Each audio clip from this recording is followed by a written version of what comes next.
Welcome back to the channel. Another episode here of Bass and Furious TV. Before I get into the video, just want to say thank you to everybody who subscribed to the channel. If you haven't subscribed, hit that subscribe button. Be sure to hit that like button. Just lets YouTube know that I'm making a halfway decent video, so I do appreciate that. Let's get right into the video. So for today's video, I wanted to talk to you guys just kind of a 2021 season recap for me.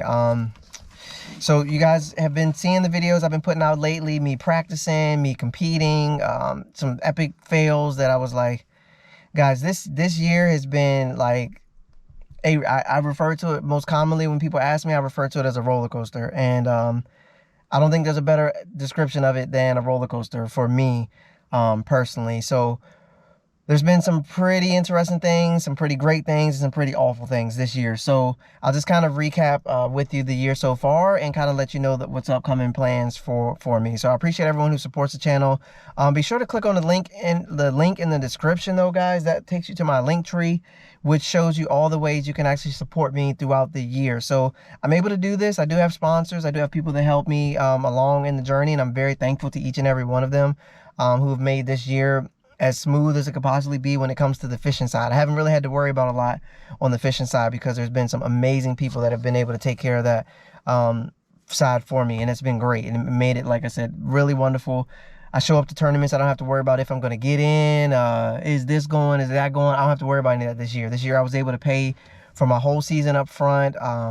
My Big Bass Tour paid for, my Bass Pro Amateur Open paid for. A lot of these things it was able to be taken care of, and I'm extremely grateful and thankful for that opportunity. People who trusted me and believed in me and what it is I'm trying to do, and know that I'm going to keep God first and keep pushing and follow the plan that God has outlined for my life. So I'm going to keep doing that. But it's been a roller coaster, and that's saying it again, like I said, probably the best, most accurate term. So if you guys remember, I started the year, my very first tournament of the year, on a body of water that I always struggle on, which is Lake Anna. Me and my partner Brandon, we ended up taking second place in a tournament there. Right off the gate, very first tournament, second place. All right, get to another tournament right after that. I think I ended up taking maybe third place right after that. Actually, yeah, it was a big bass tournament again on Lake Anna. Ended up taking third place with the third biggest fish of the day. Okay, that's my very first two events of the year, second place and a third place. I've never started the year that hot before in my entire life, guys, in my life of fishing. But to be fair to myself, this is my first full year of actually trying to compete for fishing. This is my first full year of actually like trying to go all out and do everything I can in fishing for the whole year. I did last year, I fished the BFLs and I only fished 4 out of 5 and barely qualified for the regional, and did pretty decent in the regional, but I only fished 4 out of 5, and that's it. I didn't compete on a trail. I didn't do any of these things. I just did like Wednesday night tournaments and 4 out of 5 BFLs, and that's pretty much it. So this is my first full year of actually trying to compete at a little bit higher level than a club level, like your local club level. This is my first full year of actually trying to do that. So got an early start off to it with a second place, a third place. Next tournament after that is the BFL, the very first BFL of the year on Kerr Lake. And you guys saw that video, ended up winning that tournament. So I ended up winning a tournament. My very first bass fishing tournament win in my life was in a BFL on Kerr Lake, a place I only fished one time before in my life, and I caught one fish. This time I come back and I win the tournament. So I'm extremely thankful for that. That was an amazing, amazing experience. The top of the level you can get, other than winning a Bassmaster Open co-angler side. The BFL win is like the top that you're going to get from the co-angler side. It's like the only deal you can do is that in the opens. It's like the biggest ones that you can do, and I won one. Wow, just like that. So all hard work, everything, every grind, every sleepless night, every hook I turned, every hook I sharpened, every crankbait I tried to get to run straight, every spinnerbait tip from Jason Christie I tried to follow, like everything I tried to do, it all came to fruition that day. I ended up winning that tournament. So super exciting, great day. And it was a great start to my year. I won about $2 grand doing that. More than I've ever won in fishing in the past 4 years combined from fishing. I haven't made $2 grand. So right out the gate to win $2 grand was a pretty good deal. So you take that, riding the momentum, feeling great, a couple other derbies here and there, do halfway decent, whatever the case may be. End up going to Smith Mountain Lake, and you guys saw that video as well. You guys see the picture of me kneeling down, praying to Jesus to bring my sanity back, because I lost my daggone mind at Smith Mountain Lake, man. Lost my mind because of the events that happened there. So I get to Smith Mountain, and you guys didn't get to see it in the video. I wish I had the cameras going, because if you guys could have experienced what I experienced, you would probably still be reeling over the experience there. So I just won a big tournament on curve, feeling good, making good decisions, trusting myself, trusting my technique, what I'm throwing, where I'm throwing it. Get to Smith Mountain Lake, practice a little bit the day before, get signed up, get everything ready to go, ready for the tournament. Struggle to start the morning, but I get to a good spot, feeling good, making a couple good casts, start to get big, bow, 2-pounder, feeling great. Make one skip underneath this dock. I've caught fish underneath this dock every year I go to the Smith Mountain Lake. Every year there's a fish underneath this dock. The difference is whether he's a 2-pounder or, in this case, show enough 6-pounder, right? Like, show enough. So anyways, I make the skip. They're on beds. They're behind the docks, beside the docks. They're on beds. I didn't know that, but I learned that. So skip underneath the dock. I'm like, all right, here we go. Skip right up underneath there, feeling great.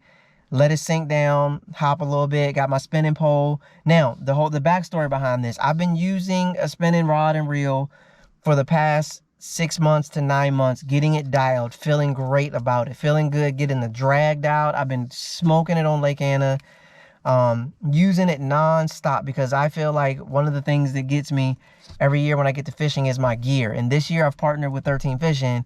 And I have the best of the best gear, in my opinion, when it comes to. Everyone's not going to agree with me, and I really don't care. I like what I like, and I love their stuff. And I had this combo dialed. Like, this is what I've been using.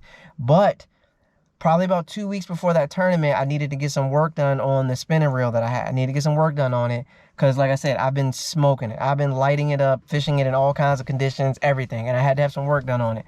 So, time for Smith Mountain Lake. I got to try different stuff when I go down there. I had to buy another reel, get it. The ones I wanted weren't in, so I had to wait and order those to get those to come in. I had to try something different. So I put on a different spinning reel, got down there to Smith Mountain Lake. The way the drag is set up on this one, I just wasn't used to it. I was not used to it at all. And considering the fact, because like I said, I've been using this other one for so long, and this one, I just wasn't used to it. So I skip, made my cast, got it up under there. Fish takes it, bow, feel just a little tiny tick. I'm like, a little tiny tink. I'm like, all right, give it a sec. Boom, yanked on it. But again, I skipped it way up underneath the dock, right? Skipped it, comes out, the fish runs around one piling and just plants his butt down. And I'm like, why is this not coming? I'm like, God darn, I got to be hung up on something. No, I'm not hung up on something. And I'm like, trying to get him off. He doesn't want to come. Try again to get him off. He finally starts to make his way off and around. But he ran me up underneath that one piling. He comes around the other piling, runs me up underneath that piling. And apologize if you guys have already heard this, because I told a couple of my friends already. But goes up underneath another piling. I see him, he's coming out from the dock. I finally get a glance of this fish, and it is a show enough 6-pounder, if not 5.5 at the very least, which would have got me $1,000. This is $1,000 on my line right now, guaranteed. And I know that because I caught a 4-pounder, I've caught a 5-pounder, I've caught a 7-pounder out there. I'm telling you, go back and watch my videos, you can see it. I'm telling you guys, this fish was sure enough a 6. It wasn't a 7. It was a 6 though. Every bit of a 6. I'm talking shoulders, the whole big head, the whole... Guys, I'm trying to tell you.